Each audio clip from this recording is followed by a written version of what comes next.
Knock knock. Andiyan ba si Summer? Ikaw si Summer. Ah! Summer. Ah!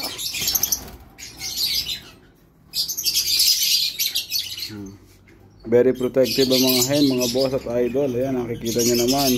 Kasi meron siyang egg. So, huwag nyo nga hawakan. Okay. Tapos, kukuya-kuya-kuya lang yung cock. Ayun, oh. Diba? Sarap buhay, oh. Tapos yung hen, very protective yan. Ayan. Kasi meron namin silang egg. Baka tukayin yung ano natin, cellphone natin. Ayan. Chill lang yung mga lalaki. Sa tunay na buhay, yung mga lalaki, chill lang talaga. Ayan, paduyan-duyan lang. Yung mga babae talaga, ayan, very moody. Ayan, tsaka territorial. Blurred na yung phone natin.